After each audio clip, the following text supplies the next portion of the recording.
Hello friends, this video on human health and diseases part 21 is brought to you by examfear.com. No more fear from exam. How is cancer diagnosed and treated? Now treatment comes later. First of all, it has to be diagnosed that the tumor which exists inside the body of a person is cancerous. Now the diagnosis is very important because detection of certain types of cancer at an early stage can completely cure the disease. The best example which I gave you is of the breast cancer. Now, if it is at a very early stage, that means the cancer which got initiated in the breast is still confined to the breast location. So it has not spread to the other organs. Now, every cancer detection will involve stages like stage 0, stage 1, stage 2, stage 3 and so on. Now once the cancer reaches the final stage, that would mean that it has spread all over the body. So that time it is not possible to cure it because you just cannot keep on removing different parts of the body. Right? So it is not curable. So it is curable only when it is at the early stages like stage 0 or stage 1 or stage 2. So because in these stages at least it is confined within a limited area. So all you can do is you can surgically remove those parts of the body and then you can give some treatment just to ensure that cancerous cells are not present anywhere else in the body. So that ways it can be treated. But for that, detection at an early stage is very important. So the techniques which are used for detection are biopsy. Now what happens in biopsy? In this, what happens is the portion where the difficulty or where a tumor is said to be found. Let us suppose somebody found that there is some tumor-like thing near her breast. So what happens is a small portion of that tissue is taken out, is cut and taken out of the breast, and then lot of studies is done on that particular tissue. That histopathological study is done just to see if what kind of cells are there. It is kept for quite few days and then it is seen how the growth is, how the cells divide and how fast they grow. So all those studies are done based on that small portion which is taken out of that infected tissue or that infected tumor. Now this biopsy can actually tell if that particular tumor is a malignant tumor or a benign tumor, and then based on that further treatment can be considered.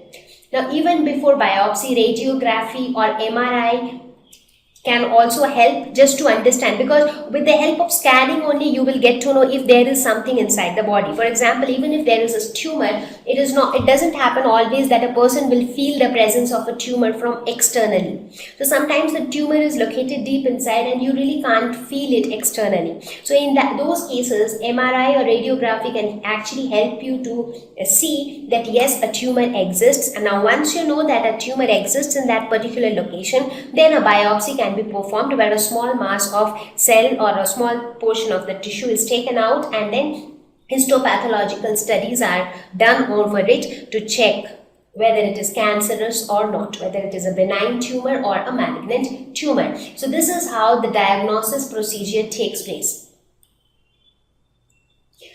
Then comes the treatment. Now once it has been diagnosed that yes, it is cancerous. Now what is the treatment? So obviously there are many different approaches to treat cancer. However, as I said, if it is at the final stage, it cannot be cured. Again, if it is in a vital organ like lungs or liver, in that case you cannot remove those organs, so it cannot be completely cured, but at least partially it can be cured.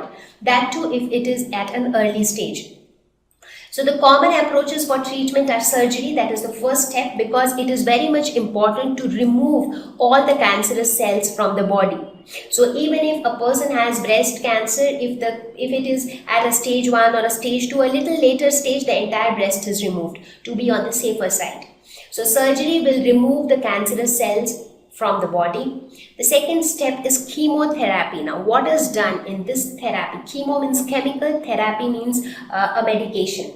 So specific drugs are used to kill specific cancerous cells. Now there are drugs to kill specific cancerous cells. Now these drugs basically kills all the cells that are growing in the body. So it stops or it kills the growing cells of the body.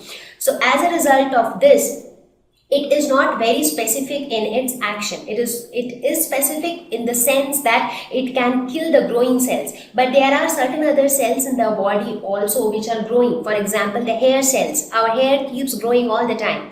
The nails of our body, it keeps growing all the time. Now when the chemotherapy continues, what happens is the patient often goes bald. That's because the hair doesn't grow. Hair stops growing completely because the hair cells also die due to these drugs. Again, the nails stop growing. The nails often turn black and it stops growing. So all these are some of the side effects. In fact, after chemotherapy, some of them feel very weak, and a lot of care is actually required during the duration of the chemotherapy. So this chemotherapy is again helpful in the sense that it kills all the growing cells of the body. So a lot of cancerous cells also get killed by this chemotherapy, but the side effects are too much sometimes to bear for a patient. And then the third approach is radiotherapy. So in this, again, a radiation is given to kill the cancerous cells. So these radiation will kill the cancerous cells. Now, in most of the cases, what happens is all these three approaches are followed. Now, if for somebody a cancer has been detected in stage 0, where it was just a very minute tumor, where the chances of it spreading even in the nearby area is very less, in that case only surgery can help. But even if the stage is stage 1, where the tumor is little big, so the doctors might remove that particular tumor during surgery, but still they will give chemotherapy and also radiotherapy just to ensure that there are no cancerous cells even in the surrounding of that particular that infected area. For example, let us take the example of breast tumor again. So if you have a tumor in the breast, there are chances that not only the breast, the lymph nodes can also get impacted, because the lymph nodes near your breasts are located, the lymph nodes. Now once the lymph nodes get impacted, what can happen? Through the lymph, it can actually spread to the different parts of the body. So that can happen. So what happens is the doctor will check and will remove the breast, or it will remove the tumor from the breast. It will check for the lymph nodes. If he feels that there might be infection, even if he has doubt that there can be some infection in the lymph nodes, he will remove the lymph nodes as well. So the breast and the lymph nodes are all clear now, but still, if he feels that the lymph node was also impacted to some extent, so in that case he has this doubt that if it has got spread to some other part of the body. So that is why he will he will also recommend chemotherapy, following which there will be radiotherapy. So once this entire process is complete, in that case it can be ensured that the patient doesn't have any more cancerous cells in his or her body. So this is the normal process of treatment for cancer, which is very time consuming, tedious, and also very difficult for the patient. But at least now we have some approach for treatment, because for a long time people have been striving, the scientists have been striving to find out drugs, to find out approaches to treat cancer. Now even some drugs have started coming up which can replace chemotherapy. However, that is not into practice yet, but research is going on so that the entire process of chemotherapy can be replaced with drugs which will be very specific in action, so that they do not have these major side effects on a patient. Thank you. Please visit examfear.com for an easy 4-step learning process absolutely free of cost. Watch video lessons, ask questions, refer notes, and take an online test. Thank you once again.